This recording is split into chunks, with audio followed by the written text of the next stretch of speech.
Gênesis 12, a partir do verso 10, a palavra do Senhor vai nos ensinar, num tempo em que Abraão é provado na sua fé, e o pai da fé tem que aprender com os seus erros. Ele erra, e Deus tem que trabalhar esses erros na vida dele, para ele aprender a caminhar pela fé nos tempos de aflição, nos tempos de provação na sua vida.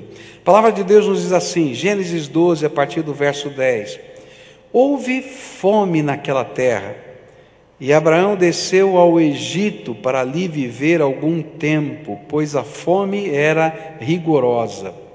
E quando estava chegando ao Egito, disse a Sarai, sua mulher: bem sei que você é bonita, e quando os egípcios a virem, dirão: esta é a mulher dele, e me matarão, mas deixarão você viva.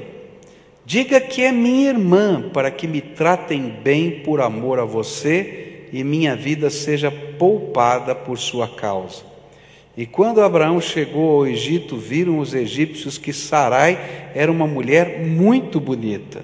E vendo-a, os homens da corte do faraó a elogiaram diante do faraó, e ela foi levada ao seu palácio.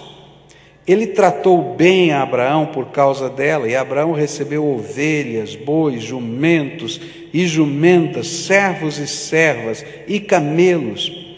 Mas o Senhor puniu o faraó e sua corte com graves doenças por causa de Sarai, mulher de Abraão.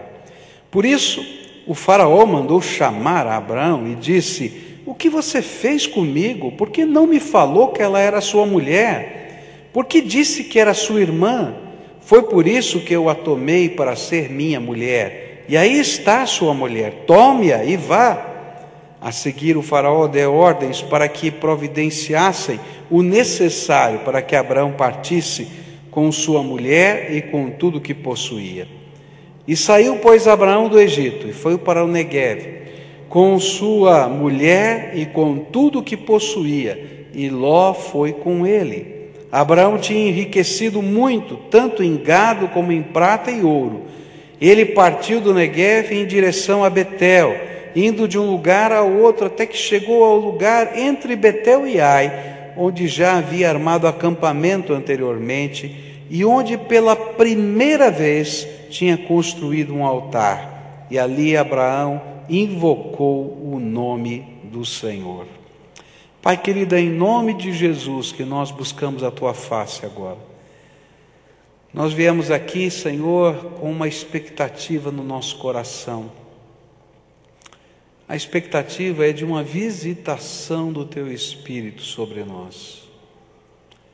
Nós estamos no Teu templo, nós cantamos louvores, nós dedicamos as nossas vidas através do batismo, através das ofertas, mas, Senhor, ansiosamente nós estamos aguardando a Tua voz.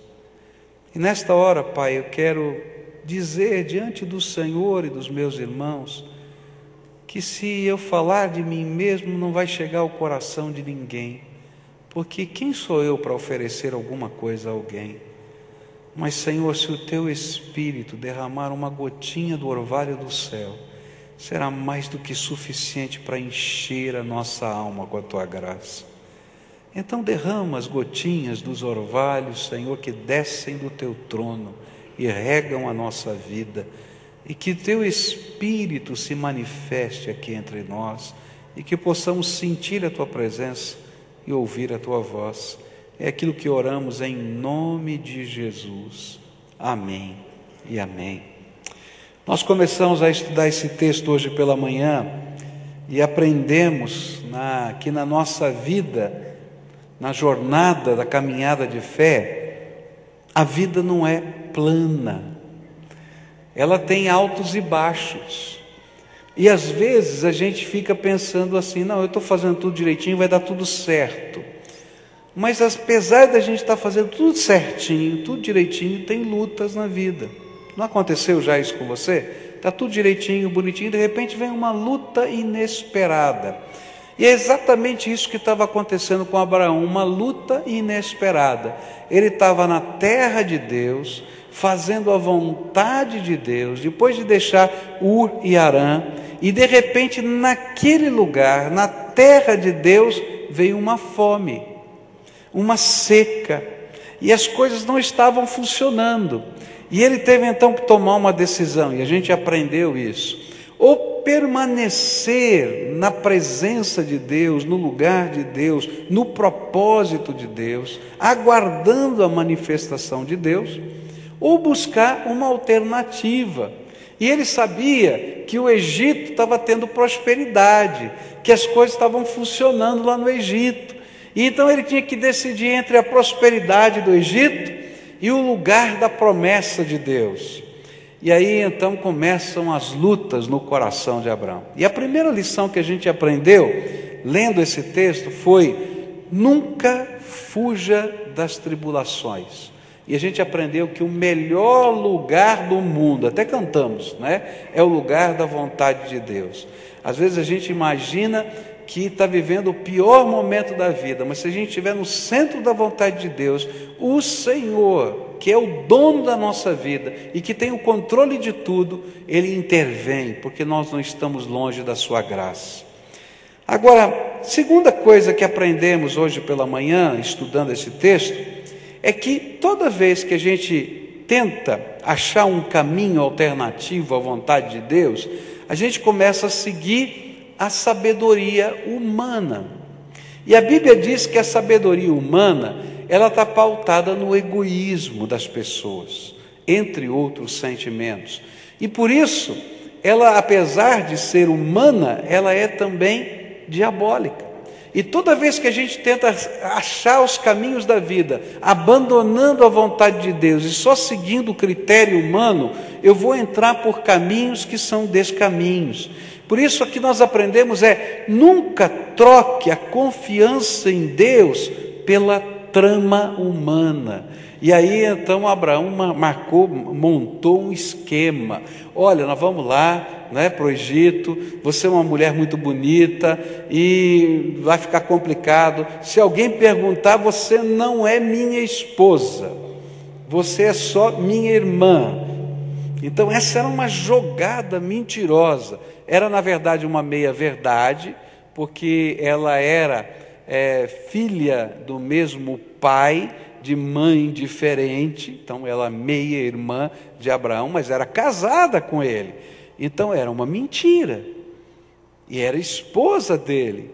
E você já viu a confusão que deu. Foram lá para pegar Sarai, né, para levar para o harém do faraó. E ele ainda recebeu o dote, cara de pau, né? Recebeu o dote, recebeu tal, etc. E ele estava montando o seu esquema para poder enfrentar a crise. E o que a gente aprendeu é que toda vez que a gente monta esquemas assim, a gente gera desgraça. Porque a desgraça veio sobre a casa de Faraó, mas veio também sobre a família de Abraão. Você pode imaginar o coração dessa mulher, que é trocada pelo dote, que tem que mentir que é irmã, que negócio é esse? E hoje a gente falou muito sério, pela manhã, aos homens. Eu estava dizendo, olha, pedi para todos os homens ficarem de pé. Nossa nação precisa de homens que tenham a responsabilidade de serem os protetores da sua casa, o protetor dos seus filhos, o protetor da sua esposa, afetiva, emocionalmente, financeiramente, e que Deus quer usar cada um que teme a Deus aqui como sacerdote da sua casa para fazer diferença nesse tempo. Mas hoje à noite eu queria continuar.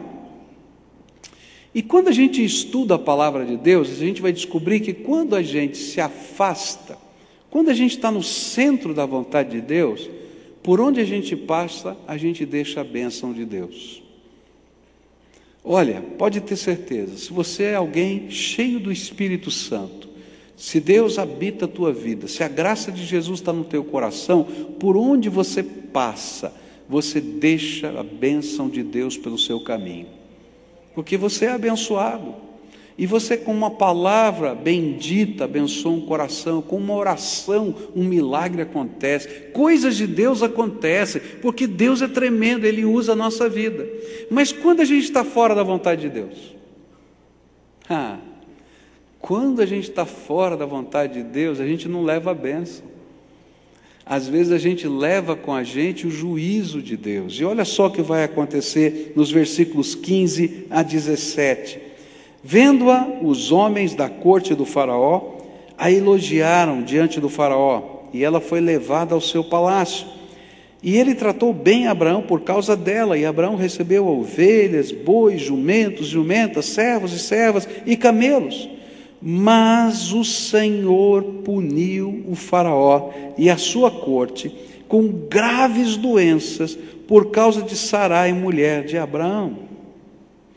Interessante é que quando Deus chamou Abraão, no capítulo 12, que a gente está lendo os primeiros 3 versículos, Deus disse assim: olha, eu farei de você uma bênção, aqueles que te abençoarem serão abençoados, e farei que toda a terra, todos os povos da terra sejam abençoados por você. Mas quando ele saiu da vontade de Deus, começou a perseguir as estratégias meramente humanas para soluções dos seus problemas, quando ele chega lá no Egito, ele não é bênção, ele não leva uma bênção, ele leva desgraça. Por causa da desobediência de Abraão, Faraó e a casa dele receberam julgamento, diz a Bíblia. A mesma coisa vai acontecer no capítulo 20 de Gênesis, quando ele repete essa mesma estratégia com o rei de Gerar. E a mesma coisa, não vem bênção. A Bíblia vai nos ensinar que quando a gente está fora da vontade de Deus, a gente sofre, porque ele também tinha sofrido, tinha perdido sua mulher, sua família estava quebrada, mas todos que estavam à sua volta estavam sofrendo. A Bíblia conta a história de um profeta, o profeta Jonas. Lembra dessa história?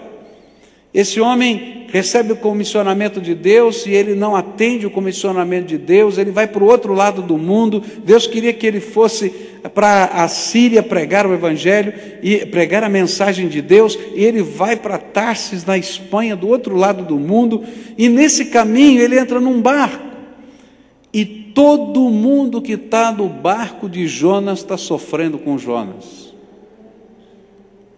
E todo mundo que está no barco de Jonas está enfrentando a tempestade de Jonas. E todo mundo que está no barco de Jonas está morrendo de medo das ondas encapeladas que se lançam contra o barco de Jonas. E às vezes a gente não entende essa realidade. Quando eu não estou vivendo a vontade de Deus, eu não sofro sozinho, eu levo muita gente do meu lado para sofrer.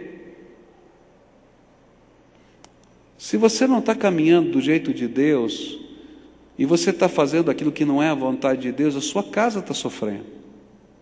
Porque Deus não pode abençoar a tua casa. Os teus filhos estão sofrendo.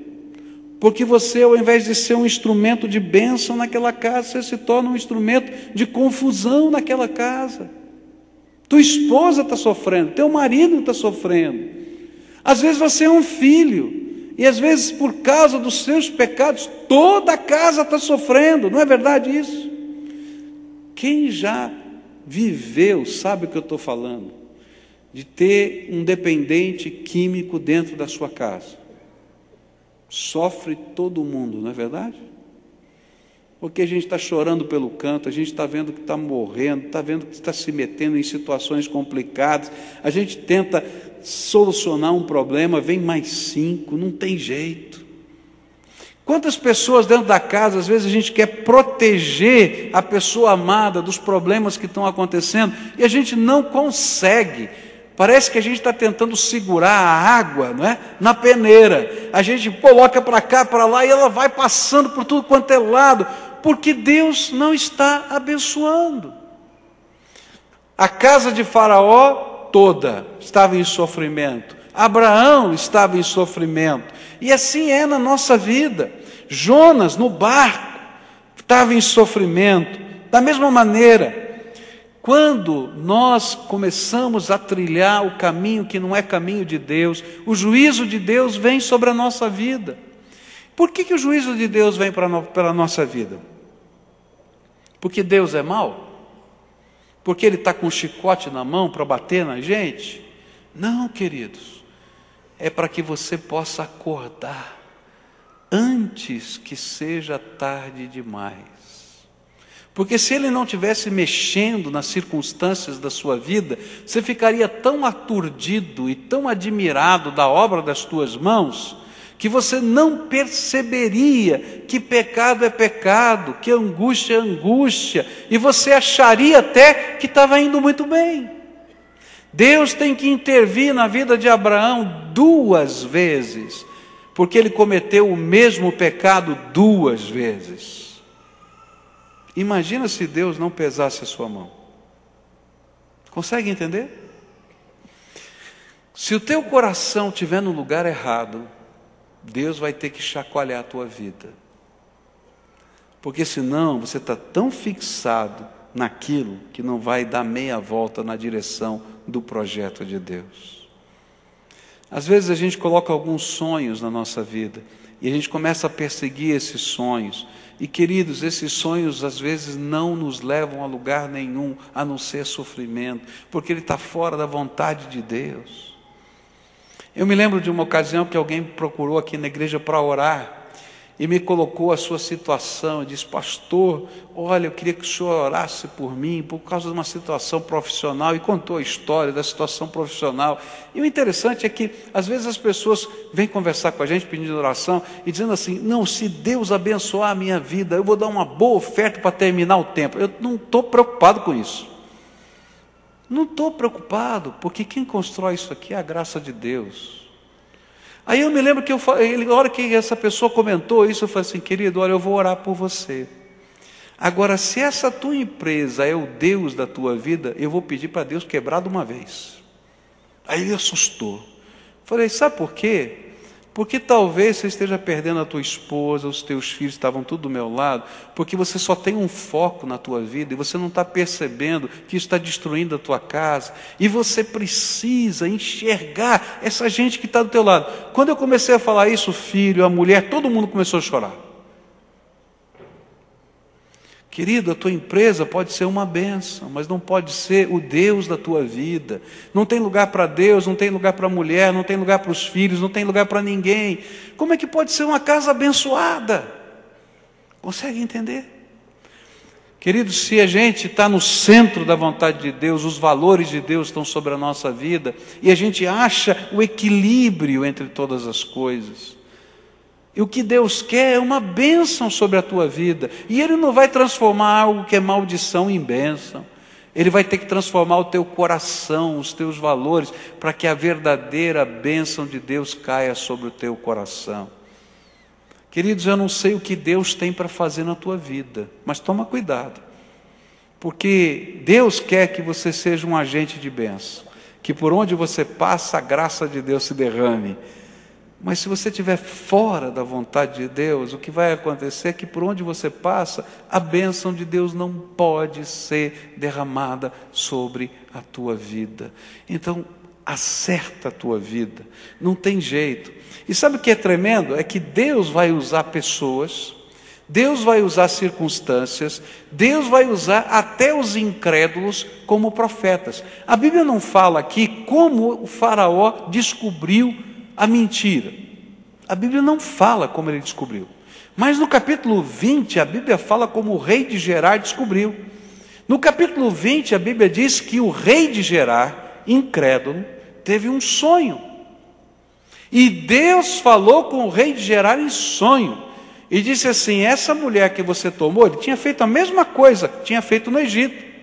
Não é irmã desse homem, é mulher dele. E por causa disso, toda a sua casa não será abençoada. Vai vir a minha punição.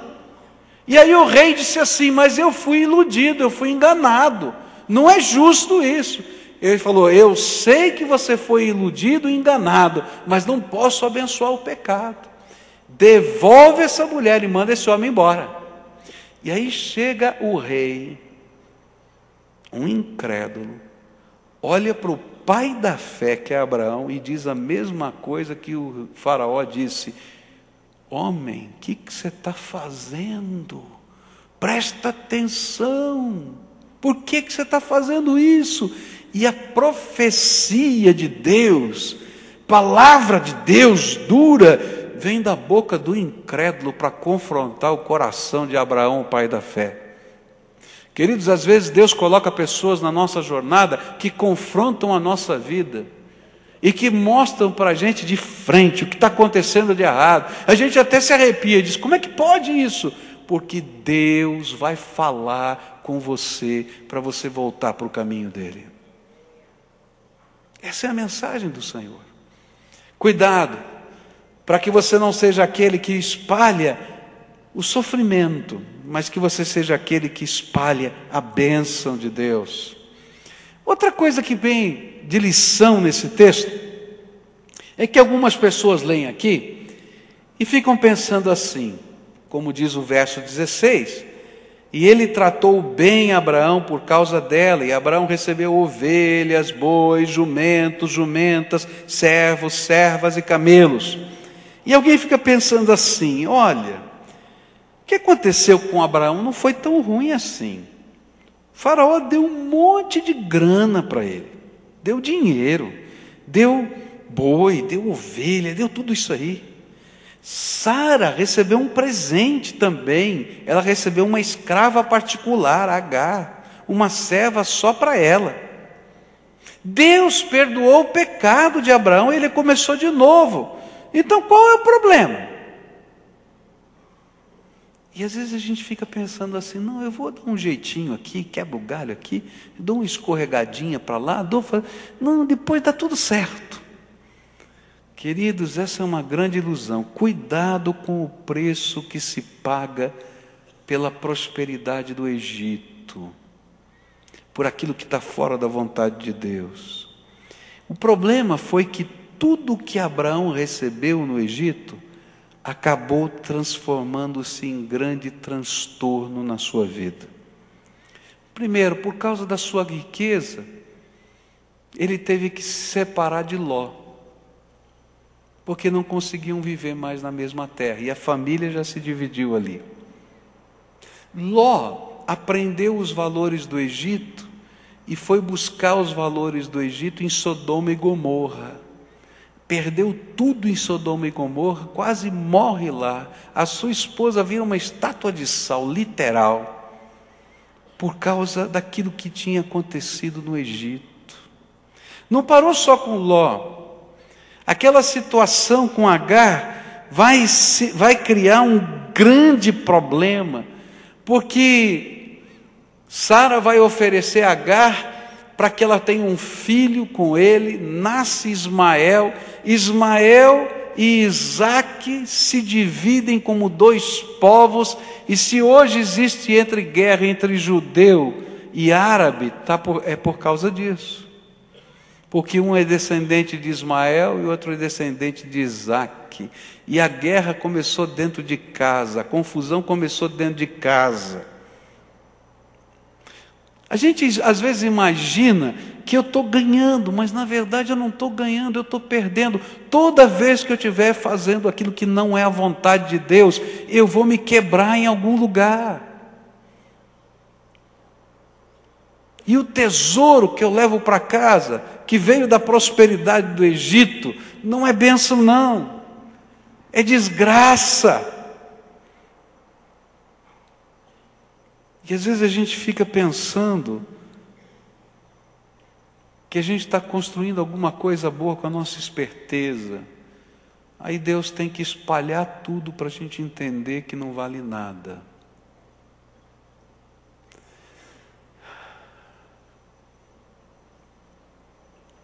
A gente está correndo atrás de alguns sonhos que são castelos de areia. E enquanto o nosso coração não for transformado e esses castelos de areia forem destruídos, a gente não tem condições dentro da nossa alma para deixar o Espírito Santo mostrar qual é o propósito dele na nossa vida. Eu não sei quais são os seus castelos de areia, mas cuidado com eles.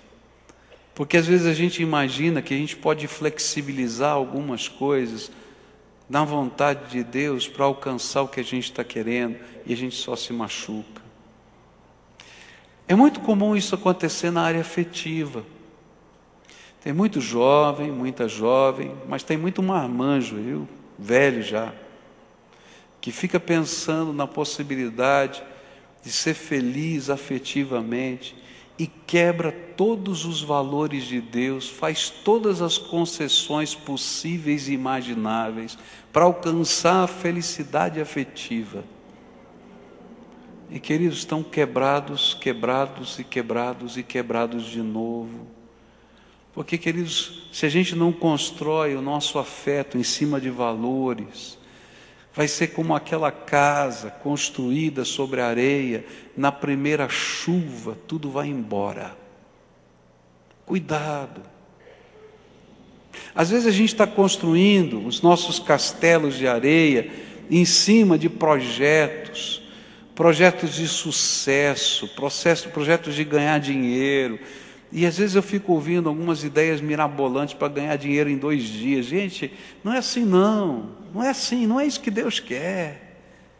A palavra de Deus diz que o dinheiro vem do suor do nosso rosto. Então vamos trabalhar para isso. E se tem uma coisa muito mirabolante, toma cuidado. Pode ser engodo de Satanás. Que ele é o maior contador do vigário. E o vigário sempre mexe, né? O vigarista sempre mexe com as fraquezas da gente, para a gente poder sonhar com o ganho. Deixa Deus ser a grande bênção da tua vida. Deixa Jesus ser o Senhor. Na mão dele não falta nada. No centro da vontade dele não falta nada. Sabe, ele cuida do nosso afeto, ele cuida do nosso sucesso num parâmetro diferente, é o parâmetro dele. Os valores são dele. Ele cuida dos nossos medos. No dia em que vem a seca e a fome, Ele está do nosso lado. No dia que tem abundância, Ele diz a utilidade da abundância, porque Ele tem propósito. Se Ele está te dando mais do que você precisa, é porque Ele quer usar a bênção para você ser bênção na vida de outros, e Ele vai ministrar na tua vida da maneira que Ele quer. Às vezes é um familiar teu, às vezes é o papai, a mamãe, alguém que está precisando de você, e Deus vai tocar o teu coração, e vai ser uma bênção. Mas vale a pena estar no centro da vontade de Deus, porque às vezes esses jeitinhos que a gente dá, e a gente imagina que vai sair no lucro, vai sair quebrado. Porque a aparente prosperidade de Abraão cobrou um preço alto demais. E sempre é assim na nossa vida. Uma terceira lição que eu queria deixar com vocês hoje é que só teve jeito para Abraão quando a gente chega no capítulo 13, os primeiros 4 versículos. Saiu, pois, Abraão do Egito e foi para o Negueve, com a sua mulher, com tudo que possuía, e Ló com ele. E Abraão tinha enriquecido muito, tanto em gado como em prata e ouro. E ele partiu do Negueve em direção a Betel, indo de um lugar a outro, até que chegou ao lugar entre Betel e Ai, onde já havia armado o acampamento anteriormente, e onde pela primeira vez ele tinha construído um altar. E ali Abraão invocou o nome do Senhor. Sabe o que me chama a atenção nesse texto? É que tudo que a gente está comentando até agora parece que teve que ficar para trás para ele começar de novo. Ele volta para o lugar de onde ele saiu. Ele volta para o lugar onde ele tinha construído um altar. Lembra que a gente estudou sobre o altar? Quantos altares ele construiu no Egito? Quantos? Nenhum altar ele construiu no Egito, porque o Egito tinha se tornado o altar, a prosperidade tinha se tornado o altar. Sabe quando ele voltaria para aquela terra? Nunca. Então Deus mexeu na vida, chacoalhou e volta para lá. E quando ele volta, ele está peregrinando, ele volta para o mesmo lugar de onde ele tinha saído. E ele volta para o mesmo altar, o primeiro altar que ele tinha construído. E ele busca o Senhor e Deus se manifesta na vida dele. A lição que esse texto me ensina é preciosa. Ela diz assim: volte, volte antes que seja tarde demais. Não adianta a gente ficar peregrinando pela vida. Só tem um lugar onde eu posso ter certeza da vitória. É quando a gente está na palma das mãos de Jesus. Ali Deus faz coisas tremendas, na palma das mãos de Jesus. O que for preciso que Ele faça, Ele vai fazer. Se for preciso quebrar as correntes de Satanás na tua vida, Ele vai quebrar. A gente estava ouvindo um testemunho lá dentro do batistério, lindo, lindo, de um menino oprimido por Satanás.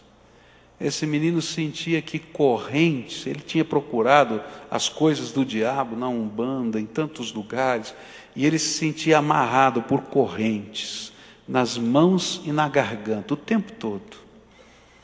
Mas um dia, num apelo aqui no culto, ele ouviu a voz do Senhor, colocou a sua vida no altar de Deus, e ele ouviu um estrondo. Ele disse assim: eu acreditava que todo mundo estava ouvindo o estrondo das correntes que se arrebentavam. E eu comecei a ver as correntes caindo, e Jesus me libertou naquela noite. Esse é o Senhor em quem a gente coloca a nossa vida. O Deus que nos sustenta, que nos liberta. Mas não somente nos liberta das coisas terríveis de Satanás, mas que nos liberta das coisas que amarram a nossa própria vida. Quando a gente volta para o Senhor, quando a gente volta e se apresenta no altar de Deus, coloca Jesus como Senhor e Ele entronizado na nossa vida, queridos, sabe o que Deus faz? Ele começa a reconstruir a nossa vida. E essa reconstrução passa por aquelas coisas que nos amarram, que não são do inimigo, mas são de mim mesmo. Tem muita coisa que você está fazendo, que está machucando muita gente, que Deus tem que usar da graça dEle para reconstruir o teu coração e a tua história. E eu acho tremendo isso, porque Deus é tão bom, tão bom, tão bom, que quando Jesus expulsou os demônios do endemoniado gadareno, e aquele homem que já tinha perdido família, já tinha perdido tudo, ele diz: Jesus, deixa eu entrar no teu barquinho e seguir o Senhor. Jesus olha para ele e diz: não. E a gente fica dizendo: mas por que Jesus disse não? E aí ele olha para aquele homem que parecia que a vida estava toda quebrada, mas agora transformado por Deus. Volta para a tua casa, volta para os teus, e conta tudo quanto Deus te fez. E agora ele vai como um missionário para a sua casa. Sabe por quê? Porque estava cheio de gente quebrada na sua vivência, no seu dia a dia, na sua história, que precisava daquele homem naquela casa para dizer: Jesus não transformou apenas a minha vida, mas me mandou de volta para construir machucado, curar a machucadura que está no teu coração, juntar os pedacinhos que estavam quebrados nos nossos relacionamentos.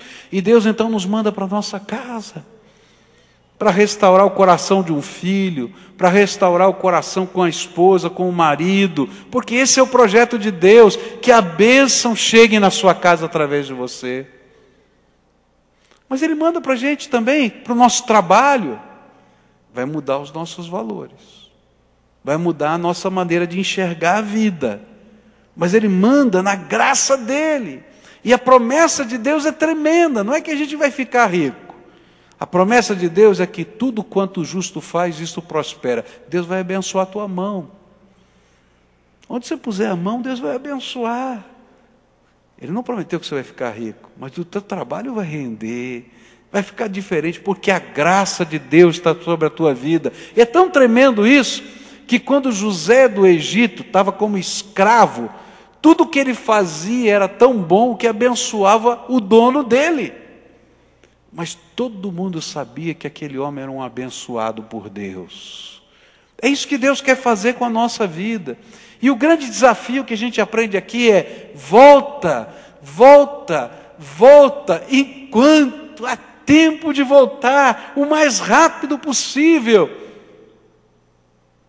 Porque abandonar o altar da presença de Deus é desgraça na nossa vida. Deixar o altar num canto da vida para tentar construir a vida do nosso jeito é desgraça. O grande desafio do caminhar pela fé é carregar o altar dentro do coração todo dia. E aí aonde a gente vai? Ali está o altar de Deus, porque eu sou o sacrifício vivo, santo e agradável que se apresenta diante de Jesus todos os dias. E aí, não importa o que esteja acontecendo, eu sei que se Deus é por nós... você não sabe esse versículo, eu vou ensinar para você. A Bíblia diz assim: se Deus é por nós, quem será contra... Pode falar bem alto agora. Se Deus é por nós, quem será contra nós? Agora, como é que Ele pode ser por você? Quando você coloca Ele, o Senhor da tua vida, Jesus, aí no centro do teu coração. Não num altar do lado, não num altar na parede, não num altar em algum lugar sagrado, mas quando a gente entende que o altar a gente carrega aqui dentro da alma, e Jesus passa a ser o Senhor da nossa vida. Abraão foi para o Egito e não levou altar nenhum, nem construiu um altar. Deus revela tudo de errado que estava acontecendo pelos lábios de um incrédulo. Você já viu algumas vezes como o Espírito de Deus usa as palavras de pessoas que não conhecem a Deus para dar uma... Olha, até o incrédulo vê que você está em pecado. Mas a solução é quando a gente volta. A gente volta onde a gente caiu. A gente volta onde a gente abandonou o caminho. E a gente constrói de novo o altar dentro da nossa alma e deixa Jesus ser o Senhor da nossa vida. Nessa noite eu queria orar com você. E eu queria orar por restauração na tua vida. Estou sentindo no meu coração o desejo de orar por restauração na tua vida. Deus quer restaurar a tua vida. Quer restaurar primeiro o altar no teu coração. Quer restaurar a bênção sobre você. Para alguns Ele quer restaurar a casa, a família, porque não vai bem aí.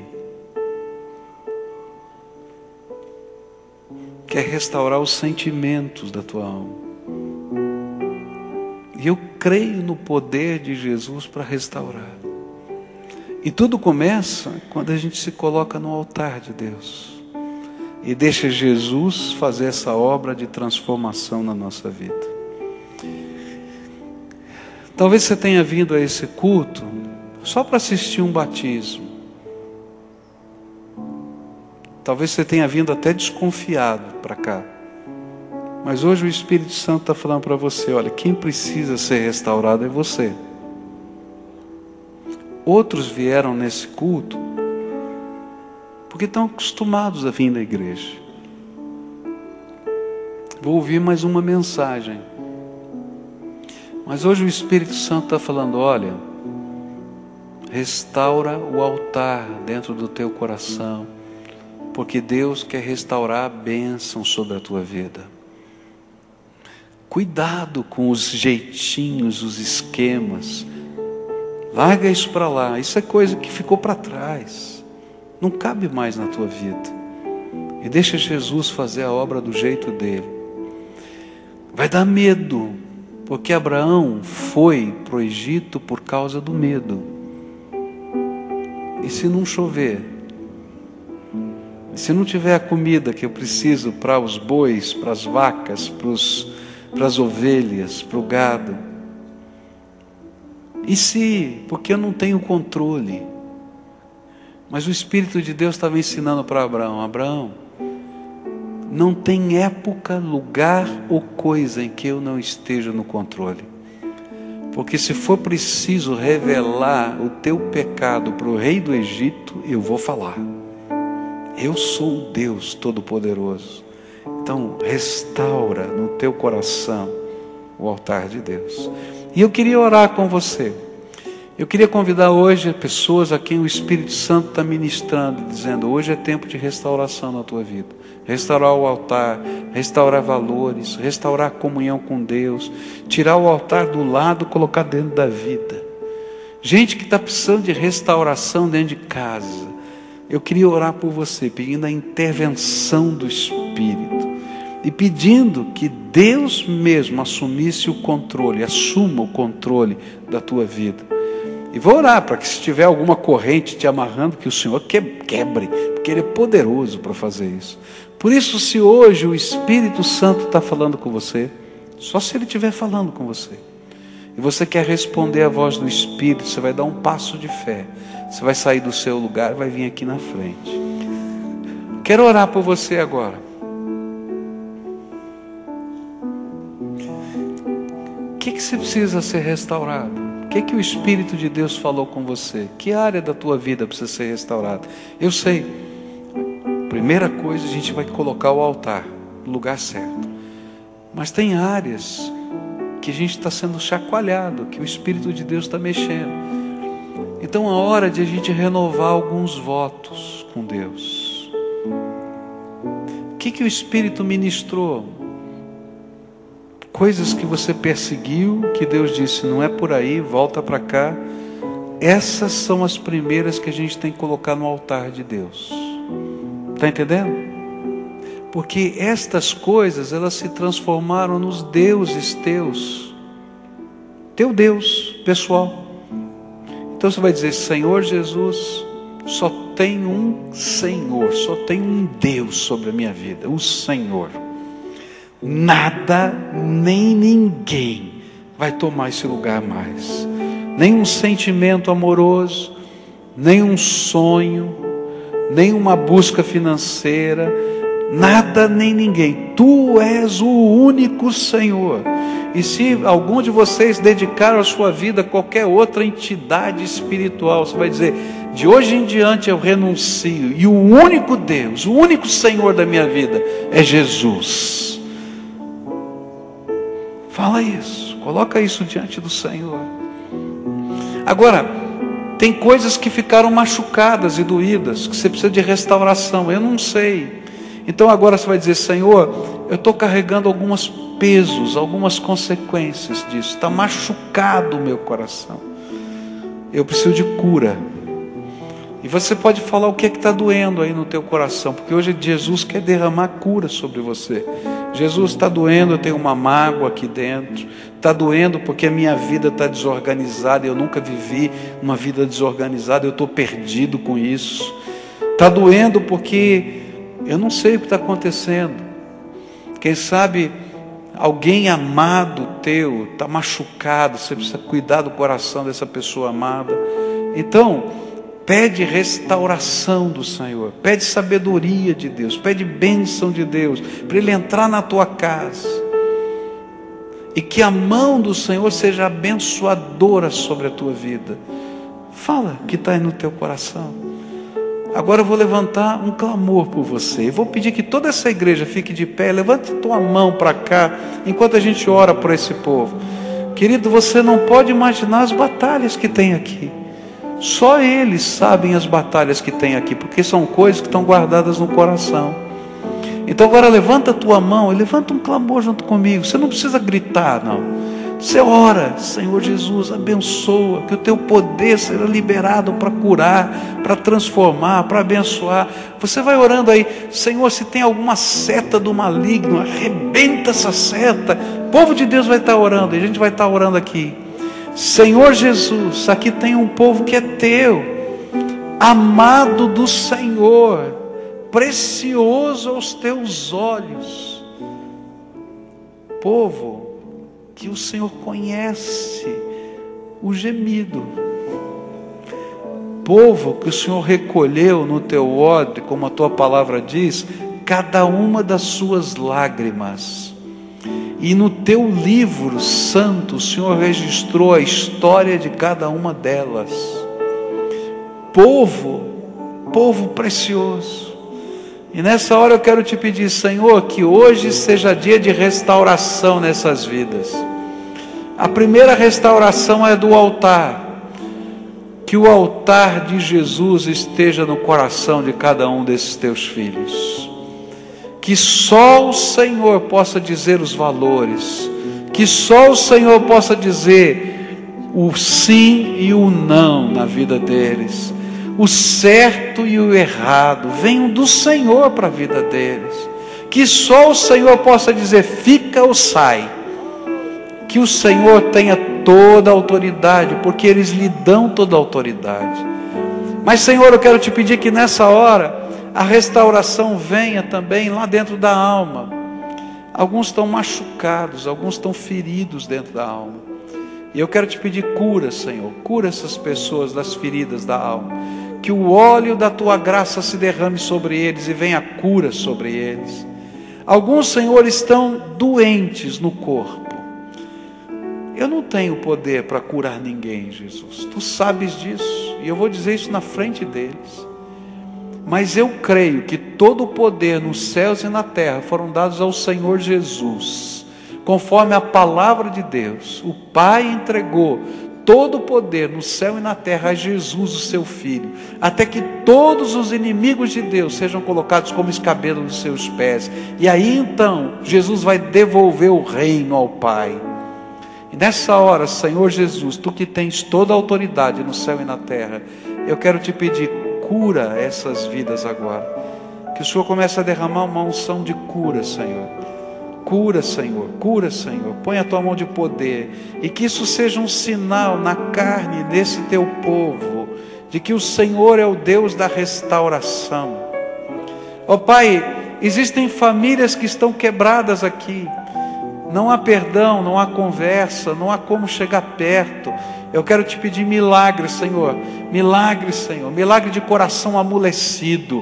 Milagre, Senhor, de olhos marejados. Milagre, Senhor, de amor que se faz, Senhor, explodir a alma, desejando que o outro seja abençoado. Milagre, Senhor, de se dar. Ó Pai, põe a tua mão de poder agora e começa os teus milagres. Que haja restauração entre pais e filhos. Que haja restauração entre marido e mulher. Que haja restauração entre amigos, Senhor, que não se conversam. Que haja restauração entre irmãos. Que o Senhor ponha a tua mão de poder, Senhor. Ó Pai, tem alguns que estão vivendo o deserto, a fome. Tem alguns que estão vivendo o desemprego. Tem alguns que estão vivendo um tempo de escuridão. Eu quero te pedir em nome de Jesus, vem agora, Senhor, vem com o teu poder. Abre as janelas dos céus e abençoa a obra das mãos desses teus filhos. E tudo quanto eles tocarem, Senhor, seja bendito do Senhor. E que o Senhor os abençoe, que o Senhor os guarde. E se for preciso, cair comida, cair recursos que venham do céu, que o Senhor faça cair. Porque o Senhor fez vir maná do céu. O Senhor é poderoso. Vem, Senhor, com a tua graça. E que venha uma unção de fé no coração desse teu povo, de crer que esse Deus é por nós, quem será contra nós? Que se o Senhor deu o seu Filho por nós, será que o Senhor não vai nos dar todas as coisas? E que isso fique, Senhor, pelo teu Espírito sendo inculcado na nossa mente, e que nós possamos dizer, eu creio que o Senhor é por mim. Põe a tua mão de graça, de misericórdia, de força. Senhor, alguns estão com o seu coração partido.